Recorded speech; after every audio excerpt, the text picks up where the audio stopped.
کوئی سلام مسافہ نہ کرے، کوئی رشتہ داری نہ کرے، کوئی دعوتوں میں نہ جائے نہ بلائے. ٹوٹلی بائیکاٹ کیا گیا تھا رسول کریم صلی اللہ علیہ وسلم کے گھر والوں کا. 2 سال اللہ کے حبیب صلی اللہ علیہ وسلم شیب ابی طالب میں گزارے، وہ گھاٹیاں پہاڑوں میں رہ کر کے گزارے، جہاں پر کتنے تو دن ایسے آئے میرے آقا صلی اللہ علیہ وسلم کی زندگی پاک پر کہ آپ پتے کھایا کرتے تھے، درختوں کے پتے، اور چمڑوں کو پانی میں ابال کر کے کھانا پڑتا. حضرت ابو بکر صدیق کو لوگ کہتے، ابو بکر تمہارے ساتھ یہ معاملہ نہیں ہوگا، تم بڑے تاجر آدمی ہو، مکہ کے ایک ماہر تاجر ہو، بزنس مین، لوگوں ان کی عزت کرتے ہیں، پیسے والوں کی. حضرت ابو بکر سے لوگ کہتے تم اپنی مرضی کے مالک ہو، لیکن اللہ اکبر، صدیق اکبر رضی اللہ تعالیٰ عنہ ان 2 سالوں میں اگرچہ ان کا بائیکاٹ نہیں ہوا تھا، 2 سالوں میں کبھی بھی آپ نے کھانے کو ہاتھ نہیں لگایا. اللہ کا حبیب نہیں کھا رہا ہے تو میں کیسے کھاؤں؟ رسول کریم صلی اللہ تعالیٰ علیہ وسلم کے گھر پر کھانا نہیں پہنچتا تو میرے گھر میں کھانا کیسے آئے؟ یہ صدیق اکبر رضی اللہ تعالیٰ عنہ کی وہ وفاداری. ہجرت کا جو موقع آیا، رسول کریم صلی اللہ تعالیٰ علیہ وسلم سیدھے اپنے گھر سے حضرت ابو بکر کے گھر گئے اور ان سے کہا کہ چلو اللہ کا حکم آیا ہے، ہم مدینے کی طرف روانہ ہو جائیں. حضرت ابو بکر نے رات ہی میں اونٹنی سوار کی، تیار کی، اور پھر ان کے والد ابو قحافہ وہ نابینا ہو چکے تھے، آنکھیں جا چکی تھیں، ایمان نہیں لائے تھے. وہ کہتے تھے یہ سب بچوں کا کھیل ہے جو اسلام ابھی چل رہا ہے، چند دنوں کے بعد سب چلے جائیں گے، ختم ہو جائیں گے. ابو بکر صدیق کے والد تو ان سے چھپ کر کے انہیں نکلنا تھا. گھر میں جتنا مال تھا سب حضرت ابو بکر نے لے لیا. اور حیرت کی بات یہ ہے کہ صدیق اکبر رضی اللہ تعالیٰ عنہ کے گھر کے اندر وہ نرمی تھی کہ آپ کے بیٹے عبداللہ اور آپ کی بیٹی حضرت اسما یہ دونوں ایمان لائے ہوئے تھے. حضرت ابو بکر صدیق نے حضرت اسما کو کہا کہ تم روزانہ کھانا پہنچا دیا کرنا، ہم 3 دن تک غار ثور میں رہیں گے، یعنی ثور کی چوٹی، وہاں پر ہم لوگ قیام کریں گے. حضرت عبداللہ سے کہا کہ تم دن بھر دیکھنا مکہ والے ہمارے بارے میں کیا بات کرتے ہیں، رات میں آ کر ہم کو غار میں سنا دینا. اور اپنے ایک غلام کو بھی اس بات پر لگایا تھا کہ تم بکریاں چراتے ہوئے رات کو اس پہاڑ تک لے آنا، ہم دودھ دوہ کر کے اس کا استعمال کر لیں گے. یہ ساری تیاریاں ایک رات میں حضرت ابو بکر نے کی. اور جب رسول پاک صلی اللہ علیہ وسلم کے ساتھ نکلے تو ان کی بیٹی اسما دیکھیں، وہ کہتی ہیں میں اپنے کپڑے پھاڑ کر کے حضور صلی اللہ علیہ وسلم کے لیے تھیلیاں باندھی. رات کو یہ دونوں صاحب نکلے ہیں اور ابو قحافہ کو پتہ چل گیا، ابو بکر صدیق کے والد کو، کہ یہ میرا بیٹا چلا گیا ہے. جیسے ہی ان کو پتہ چلا اٹھ کر کے آئے، کہا کہ اسما کہاں ہو؟ سنا ہے ابو بکر چلا گیا اور ضرور وہ محمد کے ساتھ گیا ہوگا، اور یہ بھی ضرور ہے کہ پورا مال لے کے گیا ہوگا. تو ان کی بیٹی کہتی ہیں کہ میں نے تھیلی میں کچھ پتھر جمع کیے اور ایک طاق میں رکھ دیا. ان کی آنکھیں دکھتی نہیں تھی. کہا دادا نہیں، ہمارے لیے کچھ چھوڑ کر کے گئے ہیں، بچوں کے لیے کچھ چھوڑ کر کے گئے ہیں. کہا کہاں رکھ کے گیا ہے، کیا چھوڑ کے گیا ہے؟ تو حضرت اسما اپنے دادا کا ہاتھ پکڑ کر کے لائی طاق میں، وہ تھیلی پر ہاتھ گھمانے کے لیے لگایا. کہا ہاں اچھا کیا کہ اپنے اولاد کے لیے کچھ چھوڑ کر کے گیا ہے. یہ حضرت اسما نے نہیں کہا کہ درہم چھوڑ کے گئے، دینار چھوڑ کے گئے، بلکہ یہ کہا کچھ چھوڑ کر کے گئے. اور ضرور وہ کچھ چھوڑ کر کے گئے تھے. حضرت اسما سے کوئی پوچھتا آپ نے اپنے دادا کو ایسے کیوں خبر دے دی کہ ابو بکر تو آپ کے لیے کچھ نہیں چھوڑے تھے، آپ نے پتھروں کو کہا کہ کچھ چھوڑ کے گئے ہیں. حضرت اسما کہتی ہیں واللہ ابو بکر کا چھوڑا ہوا ایک پتھر دنیا کے ہیرے سے زیادہ قیمتی ہے، وہ ہمارے لیے کافی ہے. تو وہ فرما بردار بیٹی بھی تھی. حضرت ابو بکر صدیق رضی اللہ تعالیٰ عنہ رسول کریم صلی اللہ علیہ وسلم کے لیے اس قدر جانثاری فرماتے رہے، اور غار ثور تک پہنچنے میں جو معاملات آئے آپ سنتے رہتے ہیں. یہ مدینے کا راستہ نہیں تھا جس راستے پر یہ لوگ چلے تھے، مدینے کا راستہ الگ تھا، کیونکہ مکہ والوں کو معلوم تھا کہ اگر یہ لوگ مکہ چھوڑیں گے تو سیدھے مدینے جائیں گے، کیونکہ مدینے میں آلریڈی صحابہ ہو چکے تھے، تبلیغ ہو چکی تھی، وہاں کئی لوگ ایمان لا چکے تھے، اور میرے آقا کا انتظار مدینے والے کر رہے تھے پہلے سے بھی. مکہ والوں کو معلوم تھا کہ اگر یہ جائیں گے تو مدینے جائیں گے. اسی لیے ہجرت کی رات جب مکہ والوں کو معلوم ہوا تو سارے مدینے کے راستے پر ڈھونڈنے کے لیے نکل پڑے، لیکن صدیق اکبر کی یہ بردباری تھی، دور اندیشی تھی۔ آپ نے کہا یا رسول اللہ صلی اللہ علیہ وسلم، سیدھے ہم مدینے کے راستے پر نہیں جاتے ہیں، دوسرا راستہ لیتے ہیں، 2-3 دن ہم رک جاتے ہیں، ان کی تلاش اور جستجو ختم ہو جائے تو پھر ہم آگے کا سفر کریں گے۔ یہ کہہ کر کے وہ غار ثور پر لے آئے۔ ثور ایک پہاڑی ہے مکہ میں، پہاڑی کا مطلب چھوٹی پہاڑی نہیں، وہ بہت بڑا پہاڑ ہے، 5000 فٹ اونچا پہاڑ ہے، چڑھتے چڑھتے حالت خراب ہو جاتی ہے۔ آج بھی وہ پہاڑ ویسے ہی موجود ہے۔ اس میں سب سے اوپر جانے کے بعد چوٹی پر ایک غار ایسا ہے کہ اس میں 2 لوگ صرف بیٹھ سکتے، کھڑے بھی نہیں ہو سکتے، پتھروں سے ڈھکا ہوا ایک غار ہے۔ وہ حضرت ابوبکر صدیق کو معلوم تھا۔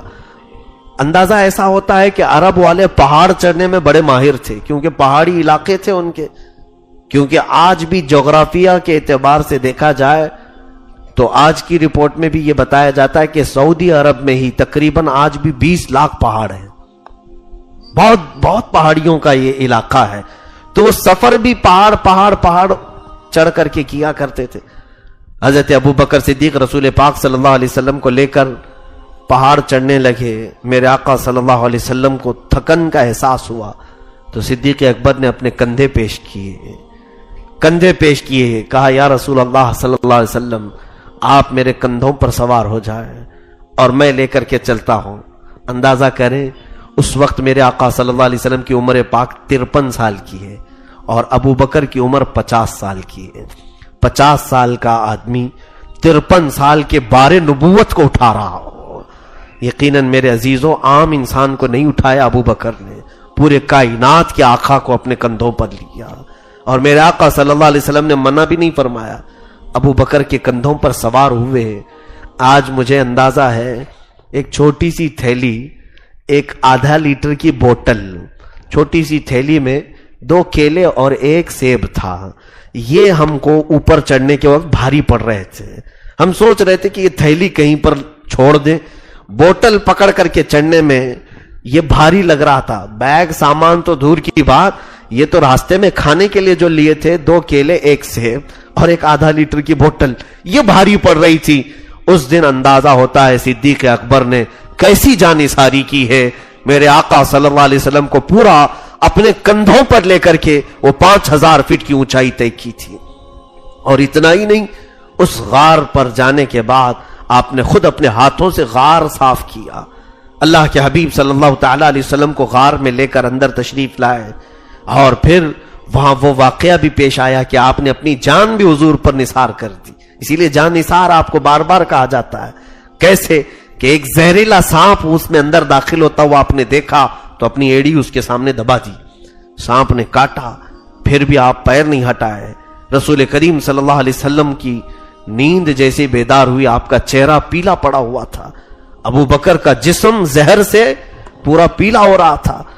حضور پاک صلی اللہ علیہ وسلم نے پوچھا تو آپ نے کہا یا رسول اللہ سانپ کاٹ رہا ہے۔ کہا ہٹاتے کیوں نہیں؟ کہا کہیں وہ آپ کو تکلیف نہ دے تھے۔ اسی کو جانثاری کہتے ہیں کہ ہم اپنے اوپر مصائب لے لیں لیکن نام نبی پر حرف بھی آنے نہ دیں، کوئی انگلی بھی اٹھانے نہ پائے۔ اس صحابہ کے اخلاق سے کچھ تو سیکھنا چاہیے۔ ہم پہلے آج اپنا آرام دیکھتے ہیں، بعد میں دیکھا جائے گا نبی کی بات کریں گے، اگر وقت ہے تو رسول کی بات کریں گے۔ انہوں نے جان اپنی وار دی۔ رسول پاک صلی اللہ علیہ وسلم نے فرمایا ابو بکر پیر ہٹاؤ، کوئی بھی موذی مجھے تکلیف نہیں دے گا، بلکہ وہ سانپ میری زیارت کا مشتاق ہے۔ وہ سانپ نے زیارت کی اور چلا گیا۔ اللہ کے حبیب صلی اللہ تعالی علیہ وسلم نے اپنا تھوک شریف، اپنا لعاب ان کے پیر پر لگایا۔ حضرت ابو بکر صدیق فرماتے ہیں سانپ کا کاٹا ہوا پورا دور ہو گیا، پتہ ہی نہیں چلتا تھا، زہر کافور ہو گیا، ختم ہو گیا۔ رسول کریم صلی اللہ تعالی علیہ وسلم ان کے ساتھ اس غار میں ہیں۔ اب جو یہاں واقعہ پیش آیا وہ یوں ہوا کہ کفار مکہ ڈھونڈتے ڈھونڈتے اس غار تک بھی پہنچ گئے، وہاں تک بھی آ گئے، کیونکہ قدموں کے نشان دیکھتے تھے لوگ اس وقت، اور اونٹ کی مینگنیاں دیکھتے تھے کہ اگر یہاں سے کوئی گیا ہے تو یہ علامت ہے سفر ہوا ہے کسی کا۔ تو تلاشتے ہوئے اس پہاڑ کے اوپر تک آ گئے۔ حضرت ابو بکر کہتے ہیں میں غار کے اندر سے دیکھ رہا تھا ان کافروں کو اور پہچان بھی رہا کون کون آیا ہے۔ اب خوف ہونے لگا، ڈر ہونے لگا. میں نے کہا یا رسول اللہ صلی اللہ علیہ وسلم اگر وہ تھوڑا سا نیچے جھانک لیں تو ہم انہیں نظر آ جائیں گے، اور اب ہم دیکھ لیے جائیں، اگر پکڑ لیے جائیں تو ہمارے ساتھ یہ سارے لوگ مل کر بڑا برا سلوک کریں گے، ہم دو ہی ہیں یہاں پر. رسول کریم صلی اللہ علیہ وسلم نہایت ہی اطمینان کے ساتھ، خوف کے وقت چہرے بدل جاتے ہیں، خوف کے وقت گھبراہٹ سے ہاتھ پیر میں راشا آ جاتا ہے، کپ کپی آتی ہے.